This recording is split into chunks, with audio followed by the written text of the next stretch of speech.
Okay. Hello, people. This week I read a book called Out by Natsuo Kirino. I think that's how you say it. Um, this is I would say like a slice of life thriller.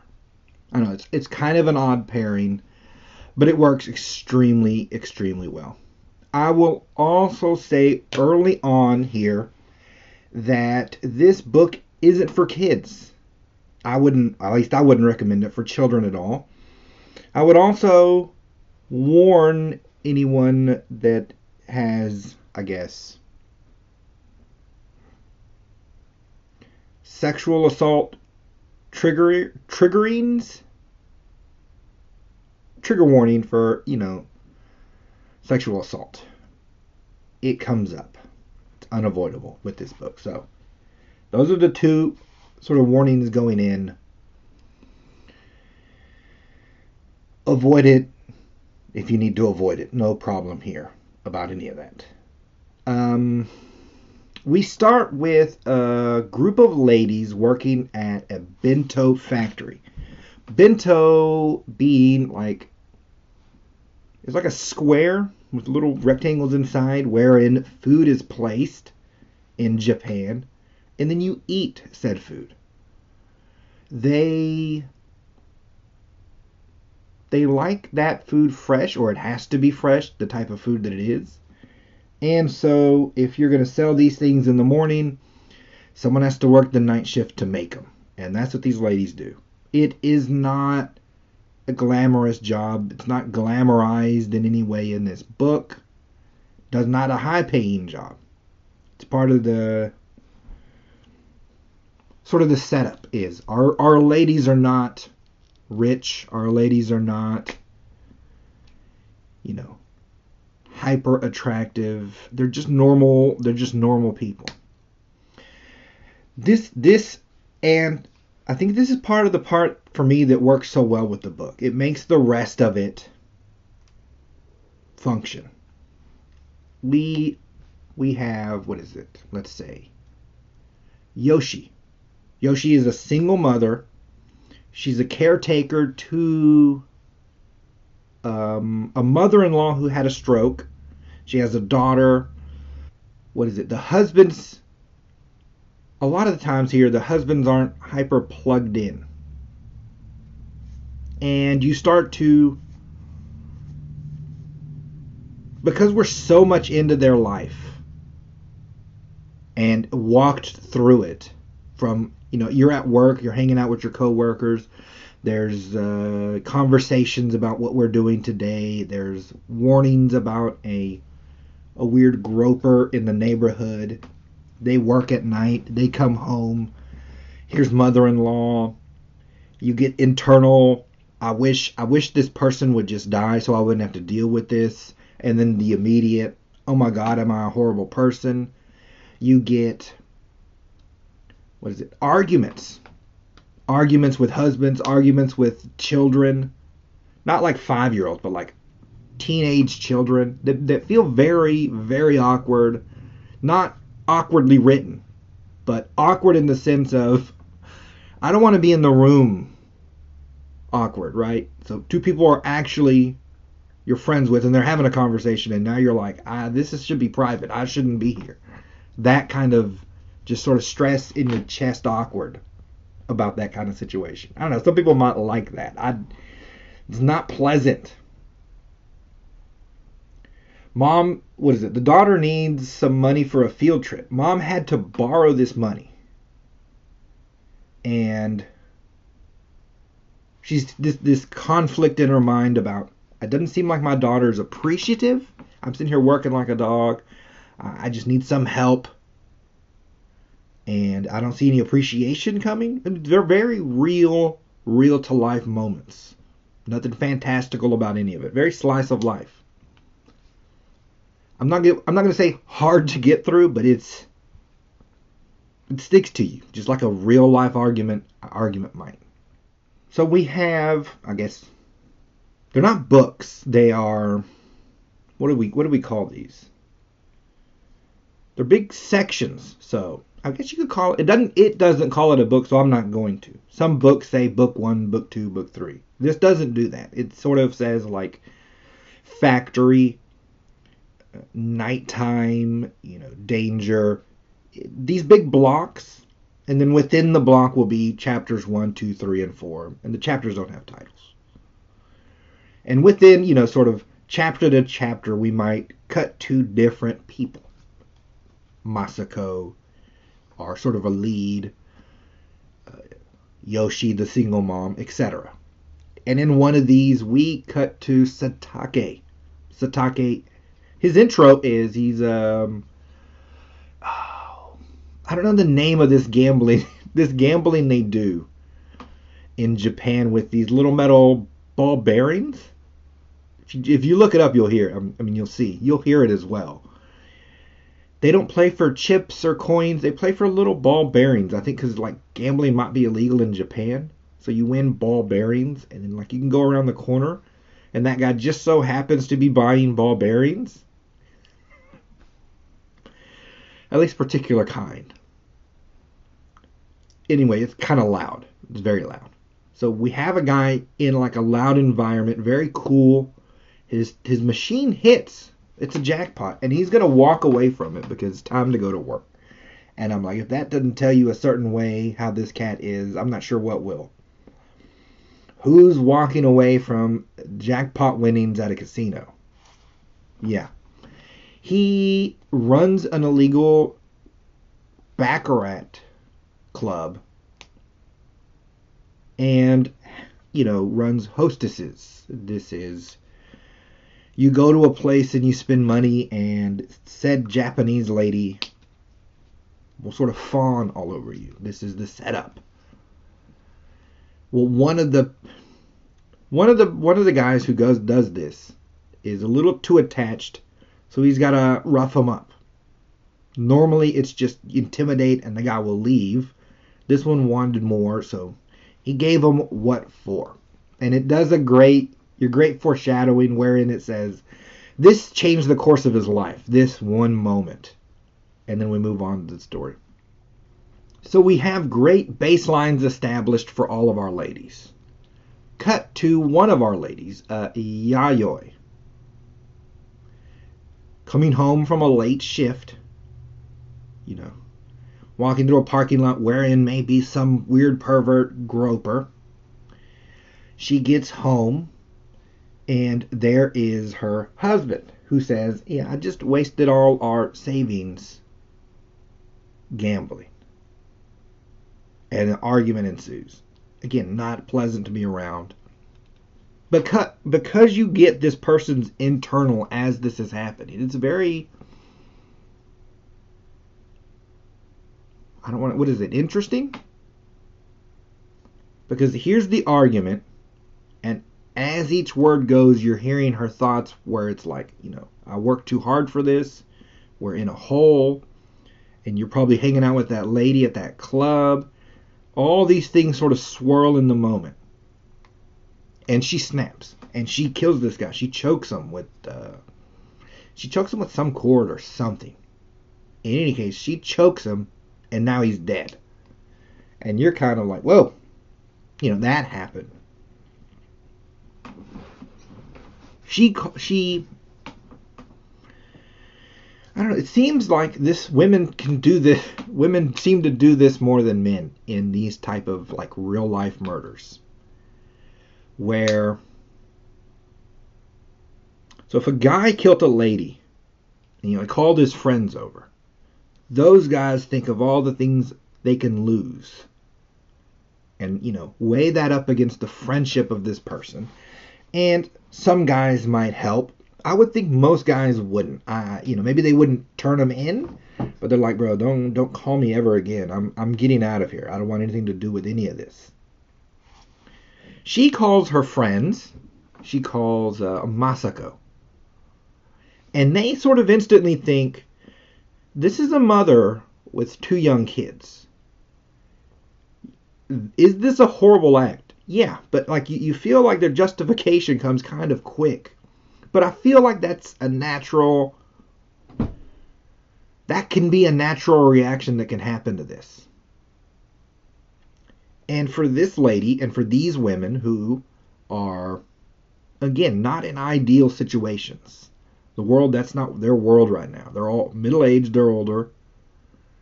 You get a sense of the loss of beauty.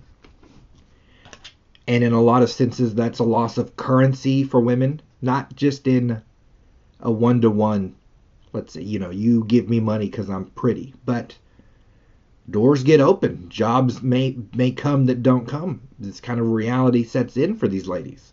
And at least that's what they think. And it's wild that while the writing of it doesn't justify the murder, it brings you to an understanding of the actions without justifying it, which is really cool to read. It's really well done. This lady, Masako, she has a bit of her own past. Again, they all do. That's why they're working where they are. And for some of her internal reasons, for some of the way her life's going, she just takes it. She could have, I'm just running the police, but she just calmly, this person's dead. Telling the police doesn't really help anyone. I'm going to do this thing. I'm going to help. She just makes the decision in the moment. Not really. She detaches a little from the murder itself and then just makes this decision. They call in Yoshi, the other lady who's a caretaker. She freaks the crap out. The main lady who did the murder, they tell just to leave. You're going to have to act normal. I'll handle this. They take the body away to, I think, Masako's house. And then she calls over Yayoi. Not Yayoi, Yoshi. She freaks the crap out. And then our Masako's like, look, it's one of these, a social dynamic. I guess this works better in Japan than maybe other countries. Social dynamics. She's like, you were fine borrowing money from me, but now when I need help, you don't want to help. Fine, leave. Right? It's not about the money. It's about this, you owed, I helped. She's putting that weight on her. And then she adds, I could probably pay you. And in her head, it's sort of the swirl of a social dynamic mixed with the realization that I do have financial issues. Mixed with nothing I do. Me freaking out doesn't bring this guy back. Might as well bite the bullet. I'm neck deep in it already. She bites the bullet. Their plan is to cut him up. And I laugh a little because it comes off in a kind of a dark humor in the book.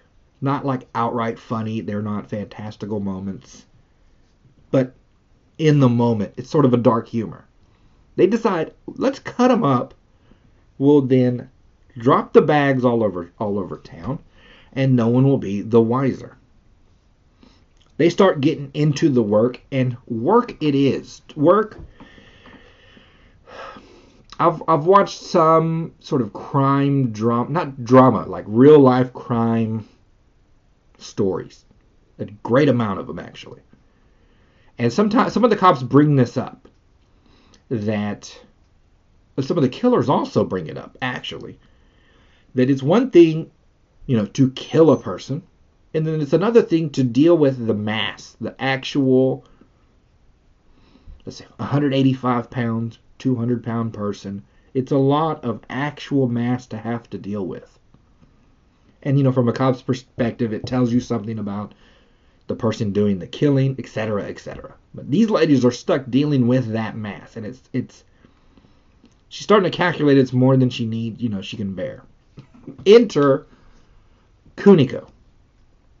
Your Kuniko is, the kind of a vain, overspending, kind of useless friend. If friend you want to call it. She is in debt been in debt, going to be in debt. She buys clothes she can't afford and cars she can't afford and lives a weird fantasy in her mind about the times when she was younger, or if she were prettier, or if this and if that. This kind of situation. She's initially coming to borrow money from Masako, but the interaction gets her like antenna up. She knows something's up, and in her mind, if she can figure that something out, it could get her paid. So she's dogged about it. Again, once she's determined, people are an issue. So instead of trying to hide it from her or trying to resist in any kind of way, Masako just says, "You know what? Why don't you come in? Come on in. You'll see what we're doing." She walks her in the bathroom, and to a bloody hack show of a mess. Of course, that lady freaks the crap out too. And Masako's hardcore about it. Like, you wanted help? You want money? Help us do this, you'll get some money. And that lady flips the switch too. She's like, hold on. Okay, I can do this. But she flaky as all get out. So they dispense their bags like they should. She just drops her bags in the park. It instantly gets found because parks are well-traveled places. Boom. Cops are going to come, but they knew that already. Already had a plan. Just act normal. Because what cop is going to think the wife got friends to hack up a body and move it? Who's going to think that? One of the cops, to his credit, actually does. Cops are shifty this way. But in the course of interviewing her, they realize the husband gambles. Yes, it leads us to said Satake and said argument and said what for not too long ago. He's running illegal clubs. He has turns out a history of some kind of murder in his past already, or something of this nature. They think it's him. Open and shut case.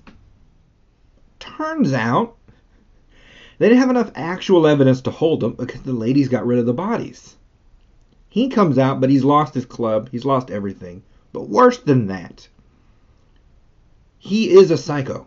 He is a psychopath. He has murdered someone in the past. And that, like for these psychos that kill, I don't think that's an urge that actually ever goes away. He just needs the right, prerequisites to be met. And for him, that becomes Masako. He sees something in her that's got that itch to come again. And so that's all he's going to think about. I think he goes, I didn't kill this idiot. So I bet the wife did. He starts snooping around the wife, sees Masako, and understands, if they found a body part, those ladies must have done it. She's something different. That sparks in his head. That problem floating around. In the course of this, the groper grabs our Masako. That becomes a problem for her. And because what do they say? When it rains, it pours.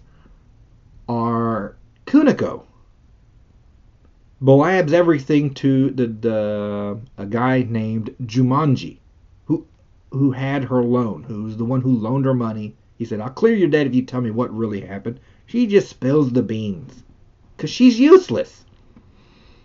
So we have this thing swirling around this lady. Now, I have to say this, I'll probably say it again, where all these pieces, a lot of these thriller, mystery, murder books are just about the thrill, the mystery, or the murder. This book uses those elements almost allegorically, right? So if you start to see this as your life or a woman's life, you can see how it can get complicated. It can be placed where you might not want it. You can have to work out of it. Men can come in and out of it and mess it up worse or help it. This kind of energy. You start to see that really, really well. And all the pieces start to work better, I think, if you take it like that, rather than just the piece that it is. Because our Masako now becomes the focal point of the sort of the tail end endings of the book. Jumanji is like a mini Yakuza. He's a mini gangster wannabe. So he sees this idea that she cut up this body as she's really cool. Who has the stones to do a move like that? I want to hang out with her. And in that, like a mentor hangout, not like I want to date her. Really, we get that vibe. She's cool. I want to be cool like this. I want to be a cool gangster. And he comes to her and he's like, I think we can make it a business. And for her part, she's like, well, as time goes on, an internal disgust starts to build within her about what she did, because who hacks up a human body and feels good about it? No one but a psychopath. But it's now like a punishment. This is my fate is this because I did this bad thing. So she agrees, right? She's going to make a business out of it. The mob, the Yakuzas will bring bodies. I'll chop them up, dispense them. They'll never know, and who will ever connect the dots? She brings Yoshi in with her because she's the one who most needs money. And they're like, we're not bringing Kuniko in anymore because she's useless. Our Psycho, our Satake, who's floating around as a problem, kills Kuniko. He's going to start the ball rolling. He, for whatever's in his head, he doesn't just, what is it? He doesn't want to eat the meal. He wants to savor it. So he doesn't just want to grab Masako and kill her. He has this whole elaborate situation going. So he's trying to get closer to her. Now, he didn't know she's hired by the Yakuza to cut up bodies. So when he kills this lady, they know this lady. Masako really then jumps to the conclusion she needs to jump to. Same as he did. He'd be the only other one that would want to kill her to get back at them. The club owner, the one who almost got shafted on this murder of this husband. They know who did it. The only other person who would know would be that guy, because he knows he didn't do it. Right? So two ships are heading towards each other. But they can't think of a way out. They have to cut up their I guess, former co-worker, get rid of the body. They do this, but then they want out. They all want out. The Jumanji's scared of the guy, and Masako wants to just take the money and leave the country. Now, in this, sort of two events happen. One, it sort of makes friends with the groper. And the other is a full, what do I want to say? I would say it's a graphic sexual assault, but not gratuitous. It's an odd distinction to make, but I do think the book makes it. It doesn't, I guess why I say it's not for kids. It doesn't in that sense shy away from the rape. But it also doesn't in any way glorify it. And again,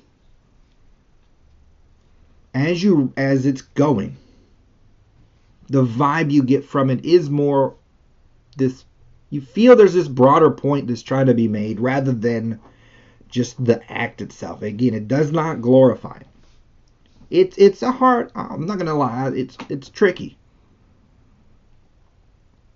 So in making friends with the weird pervert guy, the Kazuo, it isn't condoning him. We come to understand his reasonings. It doesn't make his actions any better. But it's wild because later, when she's captured by Satake and the sexual assault starts, it's wild that in that moment, you're kind of hoping the perv shows up and rescues her. I'm like, that's the state we're at, where we want the perv, the groper, to become a savior. He doesn't. Sort of our finale is the clash between these two. And in it, we get sort of the inner thoughts of this psycho as he's thinking of killing this lady. And her inner thoughts as it's, I don't want to die. I'm going to resist this situation. And it's almost like, what is it? They pass each other, where at some point they're almost the same. Wherein she wants to kill as much as he wants to kill. And at some point he's even regretful because she gets a hold of a knife and almost stabs him, but he stops her. And so he's like, I should have let you kill me. I think that would have been perfect. This is how twisted the situation becomes.